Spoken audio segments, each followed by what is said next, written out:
Hi, in this one we're going to install the pre-built version of HISE. So software is created from source code, and source code is just a bunch of text files essentially containing the instructions for the computer to follow. But the computer isn't able to just read a bunch of text files to do the task you want. We have to combine those text files into an executable program, a binary program. And we call the process of taking the source code and turning it into a binary, we call that compilation or compiling. HISE is available as source code, and what you see on your screen now is the HISE GitHub repository, and that is where the source code for HISE is located. And if we wanted to, we can take this source code and compile it ourselves to create a binary executable that we can then run. However, Christoph, the creator of HISE, has provided us with some pre-built binaries. So every so often, after HISE has had a bunch of updates and changes and bug fixes and that kind of thing, Christoph will say, okay, now it's time for a new version of HISE to be released. And he'll compile the current version of the source code, stick a version number on it, and put it on GitHub for us to download. And that's what we're going to install in this video. But later in the series, we're going to build HISE from the source code ourselves. And the reason we're going to do that is because there are a few limitations with using the pre-built binary. So the first limitation is it's usually out of date pretty quickly. And if you look here where it says last week, that's when HISE was last updated. And if I hover my mouse over it, we can see it says May 2nd, 2025. And the actual last official release version of HISE, the pre-built version, was back in October 2024. And so the last release is really out of date. So if we wanted the latest bug fixes and the latest features, we'd need to build from the source code. The second big reason we need to be able to build HISE ourselves, compile it ourselves, is that when we want to export our projects from HISE, that process is actually compiling. We'll click export in HISE, and behind the scenes, HISE will create a bunch of source code that will then be compiled. And that uses the same process as compiling HISE itself, so until we can compile HISE, we can't actually turn our projects into VST plugins. So this is a step we are going to have to tackle, but I'm leaving it for later in the series. First of all, we're going to get familiar with HISE and build a couple of projects, and we'll worry about the compilation part later on.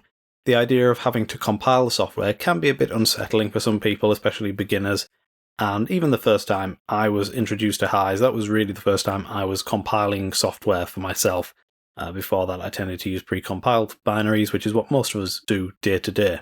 So it's not a scary process, it's not super complicated, but the first time you do it, you're going to be doing something unfamiliar and you're going to be learning some new stuff. So it's got a bit of a learning curve. But I'm going to be there to walk you through it step by step, and we're going to do it for each operating system individually. So if you're on Mac or you're on Windows or you're on Linux, I've got you covered. We're going to do all of them, and we're going to go through all the details, and I'm going to show you some common pitfalls and that kind of thing. But in this video, we're just going to go through the process of installing the pre-built version of HISE, which we're going to be using for most of this series. I'm going to start with Linux, then we'll do Windows, then we'll do MacOS. So the starting point for getting the HISE installer is to go to this page, github.com/christophart/HISE, and I'll leave a link to this somewhere near this video so you can get there nice and easily. Then we're going to go down to this tags link, and we go across to the Releases tab, and here we can see at the top of the page the latest release, and it was released in October 2024. If we scroll down on the page, we can see some earlier releases, so if you did want an earlier version of HISE for some reason, you can find them, but generally you're going to want the latest version. So we'll scroll down to the Assets section, and here you can download the installer for your operating system. So this one at the top is for Debian Linux, and it will run on Debian, it will run on Ubuntu, it will run on Linux Mint and any other Debian derivatives. The next one down, this is for MacOS, so download this if you're using a Mac. And this one is the Windows executable with the .exe, so if you're on Windows, download that one. So in the next part of this video, I'm just going to go through the process of running the installers on each operating system. So we'll start with Linux, then we'll do Windows, then we'll do MacOS. Okay, so I'm on Debian here, and I've already downloaded the zip file from GitHub for Debian, so this is it. And there's one more component we need when installing on Linux, and that's a font. So we're going to go to fonts.google.com and download the source code Pro font. So if you're watching this and you're using Windows or MacOS, you don't have to worry about this step. This only affects Linux. So we're going to click Get Font, and then click Download All. Okay, that's downloaded now. So in my Downloads folder, I'm going to extract this, and I'm going to go in here, and here are the font files. So we're just going to cut this whole folder. We're going to go to our home folder, And in here, you need to create a hidden file. So I'm going to press Ctrl H to show hidden files. And it's this one here, .font. So if you don't have that already, you need to create that folder. And then in here, we're going to paste that folder. And what I like to do is I like to take all of these static ones and cut them and just put them at this level. So everything's at the top level of the folder. I'm not 100% sure if that's necessary, but it's what I've done on my system and it works there. Okay, now let's go back to the downloads folder. So now we can extract the HISE zip file, and we can delete these two zip files now. We don't need those anymore.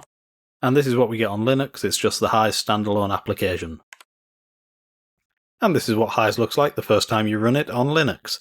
Okay, now let's head over to Windows. So I'm on Windows now, and here's the Windows installer. I've already downloaded it. Let's run that. So it pops up with a little warning just to tell us that the HISE installer hasn't been code signed, but it's perfectly safe. So click More Info, and then click Run Anywhere. Then we click Yes. And now we can run through the installation. So we'll click Next, read the license and check the box if you accept it. Click Next. And then we have the choice to install the standalone version of HISE and also a VST3 plugin version. You will very rarely, if ever, use the VST3 plugin, but we'll install it anyway. And now it's all installed, so we click Next and click Finish. Okay, and that's it installed on Windows. Let's move over to macOS. Okay, now I'm on macOS, and this is Ventura, but this will work on more recent versions as well, and older versions. So it downloads as a .dmg file. Let's double click to run it. And we see the license, we'll click Agree. Okay, now we double click the installer. Click Open. And now we are presented with the HISE installer, so we'll click Next. And again we get the license, so we'll accept that and click Next. So on macOS, HISE installs as an AU plugin, a standalone app, and a VST3 plugin. You'll very rarely use the VST3 or the AU plugin. You'll spend pretty much all of your time in the standalone app. I pretty much never use the plugin versions, to be honest, but we'll install all three of them today. And now we just wait. Won't take long. There we go, click Next, and click Finish. Okay, so there's HISE in our applications folder. We can actually delete the DMG file now, we don't need that anymore, so I'll just drag that to the trash. And it hasn't actually launched HISE, so we'll double click it to launch it. And there we go, that's what HISE looks like when it first loads on macOS. Okay, so you should have HISE running now on your operating system. Head over to the next video and we'll explore the interface.